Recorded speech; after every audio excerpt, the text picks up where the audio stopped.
동일한 이유에서 후진적인 사회 속에서 살아가는 사람들은 공동체적으로 미성년 상태에 있는 것으로 볼 수 있기 때문에 마찬가지로 이 원리의 적용 대상이 될 수 없을 것이다. 자발적인 진보의 길에서 초기의 어려움들은 너무나 커서 그 어려움들을 극복할 수 있는 수단을 찾아내는 것은 불가능에 가깝다. 그런 상황에서 어떻게든 진보를 이루어내고자 하는 투철한 의지를 지닌 지배자가 다른 방법으로는 그 목적을 달성할 수 없고 오직 편법을 사용할 때에만 가능한 경우에는 그가 사용하는 편법은 정당화된다. 야만인들을 개화시키고 진부시키기 위한 목적으로 사용되는 독재는 정당한 통치 수단이 된다. 실제로 그러한 목적을 달성함으로써 그 수단이 정당화되기 때문이다. 하나의 원리로서의 자유는 인류가 자유롭고 평등한 토론에 의해 진보할 수 있게 된 시기 이전의 상태에는 적용되지 않는다. 그 시기가 도달할 때까지는 사람들은 아크바루 황제나 샤를마니오 대제 같은 지배자들에게 묵묵히 복종하는 것 외에는 다른 길이 없다. 운 좋게도 그런 지배자를 만난다면, 하지만 사람들이 자각이나 설득을 통해 자신의 진보를 이룰 수 있는 단계에 도달하자마자 우리가 여기에서 관심을 갖는 나라들은 모두 오래전에 그런 단계에 도달했다. 직접적인 형태의 강제든 고통과 제재를 수단으로 복종하게 만드는 간접적인 형태의 강제든 모든 강제는 더 이상 그들 자신의 이익을 위한 수단으로는 허용될 수 없고 오직 다른 사람들의 안전이라는 목적을 위해서만 정당화될 수 있다. 자유의 효용. 여기에서 한 가지 지적하고자 하는 것은 효용과는 상관없는 추상적인 권리라는 개념이 나의 논증에 어떤 도움이 될 수도 있겠지만 나는 거기에 대해서는 전혀 언급하지 않았다는 것이다. 그 이유는 나는 효용이 모든 윤리적인 문제들의 긍정적인 근거라고 여기기 때문이다. 물론 이 효용은 진보하는 존재로서의 인간의 영속적인 이해관계에 토대를 둔 가장 넓은 의미에서의 효용이어야 한다. 내가 한 개인의 행위들 중에서 오직 다른 사람들의 이해관계에 영향을 미치는 행위들과 관련해서만 한 개인의 자발성을 외부에서 통제하는 것이 정당화된다고 주장하는 것은 바로 모든 윤리 문제의 궁극적인 근거가 효용, 즉 인간의 이해관계라는 나의 이해 때문이다. 어떤 사람이 다른 사람들에게 위해를 가하는 행동을 했다면 일단은 법에 따라 그를 처벌하거나 법적인 처벌이 적절하지 않다는 것이 확인된 경우에는 여론의 지탄을 받는 것이 마땅하다.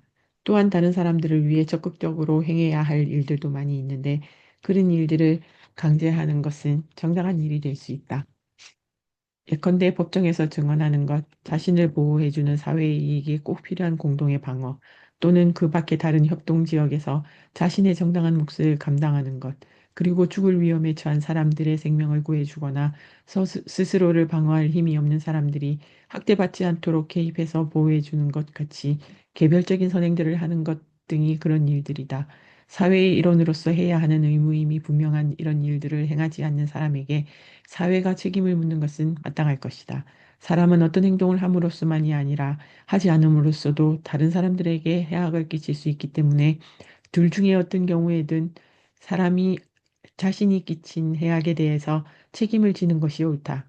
하지만 강제적인 수단을 사용함에 있어서는 부자의 경우에는 천자보다 훨씬 더 큰 신중함이 요구된다는 것은 사실이다. 다른 사람들에게 해악을 끼친 경우에는 책임을 져야 하는 것은 당연하다. 하지만 해악을 미연에 방지하지 못하는 것에 대해서는 반드시가 아니라 예외적으로만 책임을 물어야 한다. 그럼에도 불구하고 그렇게 방지를 못한 책임이 너무나 중대해서 예외적으로 책임을 물어야 한다는 것이 충분히 명백한 경우가 많이 있다. 개인은 외적인 관계들에 속해 모든 일에서 그 일들과 이해관계가 있는 사람들에게 그리고 필요한 경우에는 그 사람의 보호자인 사회에 대해 법적인 책임을 져야 한다. 하지만 그런 경우에 사안의 특정상 두 가지 이유에서 개인의 책임을 묻지 않는 것이 더 좋을 때가 있다. 그 중 한 가지는 사회가 개입해서 자신의 힘으로 그 사람을 통제하는 것보다는 그 사람 자신이 스스로 알아서 행동하도록 놓았을 경우에 그 사람이 전체적으로 더 낫게 행동할 수 있는 경우다. 다른 한 가지는 사회가 그 사람에 대해 통제권을 행사하고자 시도하게 되면 그렇게 해서 방지하고자 하는 해악보다 더 큰 해악이 발생할 가능성이 있는 경우다.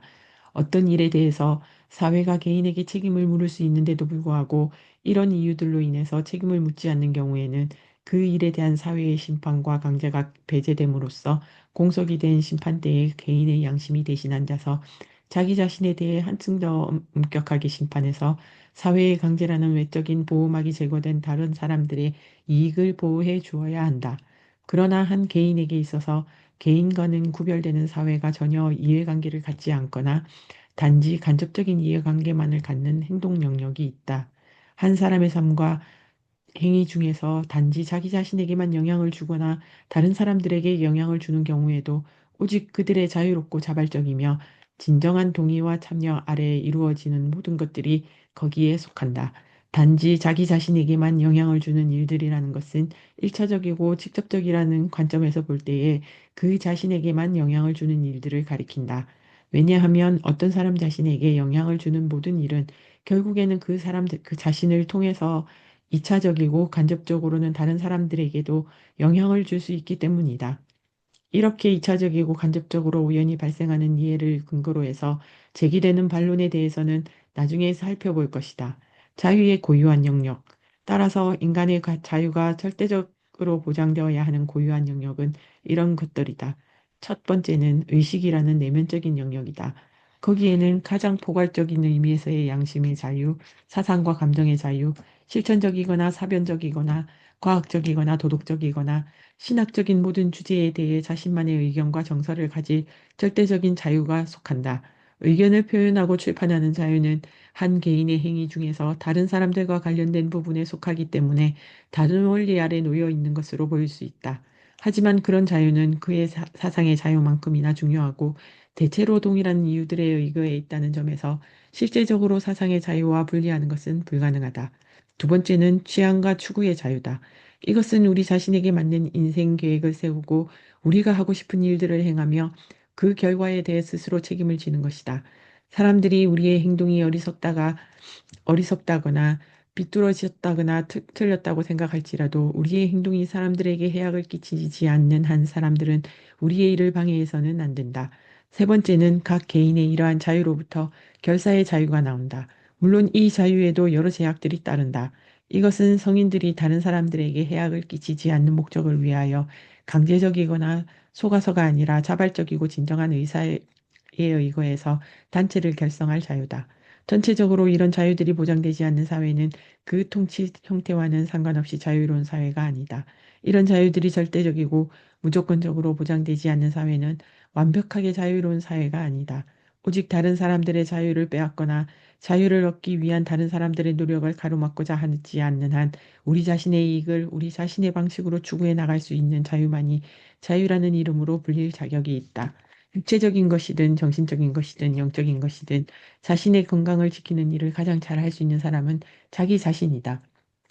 개개인들을 강제해서 인류의 이익이 되어 보이는 삶을 살아가게 하는 것보다는 개개인들이 그들 자신에게 이익이 되어 보이는 삶을 살게 하는 것이 인류에게 더 큰 이익이 된다.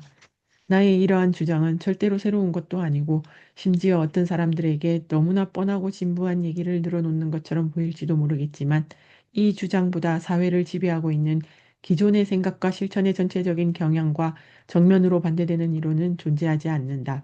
사회는 자신의 기준에 따라 어떤 사회가 훌륭하고 어떤 개인이 훌륭한지를 정해놓고서 강제력을 동원해서 사람들을 그 방향으로 몰아가기 위해 모든 힘을 기울여 왔다.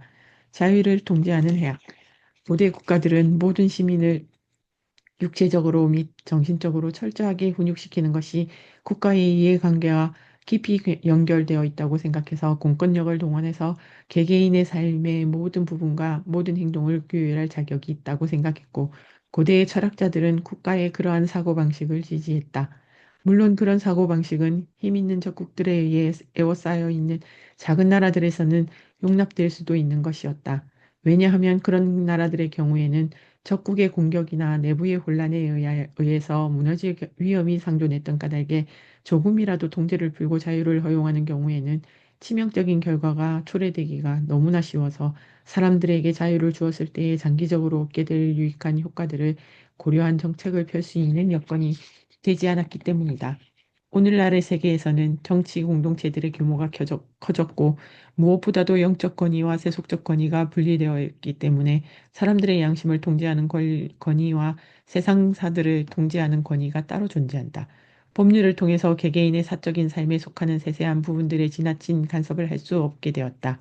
하지만 지배적인 여론으로부터 벗어나려고 할 때마다 가져오는 도덕적인 압력의 기제는 더욱 집요해졌고, 심지어 그러한 압력은 사회 문제보다도 개인과 관련된 문제에서 더 심해졌다.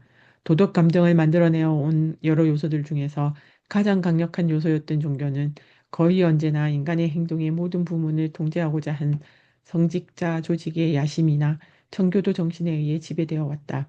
그리고 지난날의 종교들의 그런 형태를 가장 강력하게 비판해온 저 근대 개혁자들 중 일부는 자신들에게는 사람들의 정신을 지배할 자격이 있다는 것을 단언하는 일에서 교회들이나 분파들보다 결코 뒤지지 않았다.